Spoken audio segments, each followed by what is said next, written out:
Primera interpel·lació és la formulada pel grup parlamentari del Partit Popular i té la paraula l'il·lustre senyor Santi Rodríguez.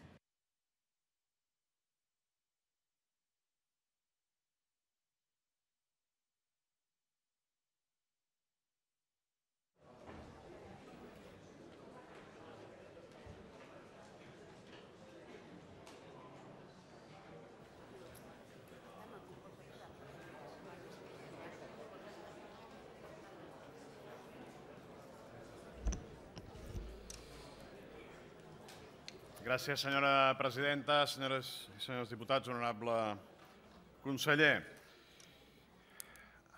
El grup parlamentari del Partit Popular de Catalunya hem presentat aquesta interpel·lació en relació a la llei de pressupostos de la Generalitat de Catalunya per a l'any 2013, perquè és un tema que al llarg, segurament dels darrers mesos, també de les darreres setmanes, però jo crec que també al llarg de la sessió d'avui, han estat diferents els diputats i diputades que han plantejat la necessitat i han plantejat la voluntat de que en el termini de temps més breu possible poguessin arribar a aquesta, la llei més important del Parlament de Catalunya, en aquesta seu per tal del seu debat, posicionament i votació. De fet, aquest matí, a la sessió de control, un diputat del grup socialista, el senyor Lucena, li preguntava sobre aquest tema i vostè li anunciava que els pressupostos s'estaven elaborant amb normalitat i amb diligència. I el cert és que estem a finals de febrer, pràcticament ja a inicis de març, i continuem, tot i les diferents interpel·lacions que avui se li han fet en relació al projecte de llei de pressupostos, continuem sense notícies, sense tenir notícies de quan seran presentats els pressupostos de l'exercici 2013. Per tant, permeti'm que li digui que, com a mínim, no ens sembla això ni normal ni diligent, perquè si no, no estaríem en aquesta situació. De fet, si el pressupost s'hagués elaborat amb la diligència que vostè esmenta, s'estaria tramitant o ja s'hagués acabat de tramitar amb una certa normalitat. I precisament la normalitat el que diu és que la llei de pressupostos es comença a tramitar aproximadament en el mes d'octubre de l'any anterior en el qual s'ha d'aplicar aquests pressupostos. I és cert que hi ha hagut elements de no normalitat que han impedit que s'hagin tramitat com hagués estat desitjable, que és que a finals del 2012 es presenten els pressupostos de 2013.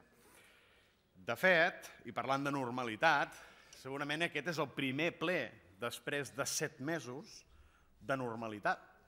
Sí que teníem un ple ordinari la setmana passada i aquest és el primer ple en el qual les mesures de control i d'impuls de l'acció del govern són plenes. Al darrer ple no hi havia les mesures, les mocions i per tant no era un ple normal. Per tant, 7 mesos sense plens, diguem-ne, d'una certa normalitat. I això és degut, o va ser degut, a l'avançament electoral que va impedir, entre d'altres coses, que s'elaboressin els pressupostos. Un avançament electoral excepcional, perquè un any i mig després d'haver iniciat una legislatura era un avançament electoral excepcional i que, per cert, el seu grup buscava una majoria també excepcional i que finalment no va obtenir. Això té relació amb el debat pressupostari, ara li explicaré, però bàsicament hi ha 2 tipus d'eleccions, aquelles en les que qui les convoca espera continuar en el govern, i per això li dic que el seu grup parlamentari, el seu president del Consell Executiu, demanava una majoria excepcional, per tant, preveient una continuïtat en el govern, o aquells governs que no tenen continuïtat i que hi ha canvis i que hi ha alternances en les forces polítiques que governen. I això és rellevant. I ho és perquè jo ho tenia preparat en la intervenció, perquè vostès fa un any recriminaven en el govern del president Mariano Rajoy que havia trigat 3 mesos després de les eleccions en presentar els pressupostos generals de l'Estat i avui encara s'hi han acabat referint, aquesta mateixa tarda, una diputada de Convergència i Unió encara s'ha referit en aquestes circumstàncies. Escolti'm, és que el PP va trigar 3 mesos en presentar una llei de pressupostos. Sí, va trigar 3 mesos després que hi hagués hagut un canvi en el govern de l'Estat. Exactament igual que va passar en l'any 2011, quan Convergència i Unió va presentar els seus primers pressupostos després d'una alternança en el govern amb altres forces polítiques. Però aquestes eleccions de novembre de l'any 2012 són unes eleccions de continuïtat, perquè no només ha continuat la mateixa força política governant i en el govern de la Generalitat de Catalunya, sinó que, a més, el conseller d'Economia i, per tant, el màxim responsable de portar els pressupostos en el Parlament de Catalunya és exactament el mateix conseller. Per tant, entenem que, havent-hi aquesta continuïtat, no hi ha raons ni hi ha arguments perquè 3 mesos després, més de 3 mesos després, encara no hagin portat aquesta llei en el Parlament. Li podríem posar exemples sobre altres comunitats que han presentat, han aprovat ja els pressupostos, però miri, n'hi posaré una, que és el cas de Galícia, eleccions el 21 d'octubre, per ser unes eleccions bastant més obertes que les que es van plantejar a Catalunya, i exactament 2 mesos després de les eleccions, el govern del Partit Popular a la Comunitat de Galícia va presentar els seus pressupostos en el Parlament i s'estan acabant de tramitar precisament aquesta mateixa setmana. Allò era un govern en continuïtat i, per tant, podem entendre que la normalitat és precisament aquesta, que hi hagi, es treballi en un marc pressupostari i, per tant, es puguin tramitar els pressupostos. Nosaltres som plenament conscients que els pressupostos de l'any 2013 són complexos, extraordinàriament complexos, igual que érem conscients que ho eren els pressupostos de 2011 i de 2012, però tampoc no són més complexos els de la Generalitat de Catalunya que els de qualsevol altra comunitat espanyola que ja han presentat i han aprovat els seus pressupostos, això sí, sense tenir en compte la complexitat, evidentment, això és un plus que li hem de reconèixer, que li atorga el fet que Convergència i Unió hagi triat un determinat soci parlamentari, que segurament és aquell que li ofereix més inestabilitat a qualsevol govern, però en qualsevol cas aquesta és una responsabilitat de Convergència i Unió. Clar, el que no sabem, i ens agradaria que ens aportés una mica de llum sobre la qüestió, honorable conseller, és si aquests pressupostos, primer, quan els veurem, esperem que ens pugui donar una data aproximada de quan tindrem aquests pressupostos, però després també quines sorpreses inclouran aquests pressupostos. Per exemple, l'impost aquest sobre la Coca-Cola, i no és publicitat, sobre la Coca-Cola veurà la llum en el projecte de pressupostos, o l'impost sobre l'enlairament d'avions veurà també la llum en el proper projecte de pressupostos, perquè llavors podríem entendre la complexitat en la seva elaboració. Perquè si no, on és el problema, conseller? On és el problema? Li tenen bloquejats els socis d'Esquerra Republicana el projecte de pressupostos? Li té bloquejat el seu assessor, directament nomenat des de l'executiva d'Esquerra Republicana en el seu departament? Li tenen bloquejats els pressupostos?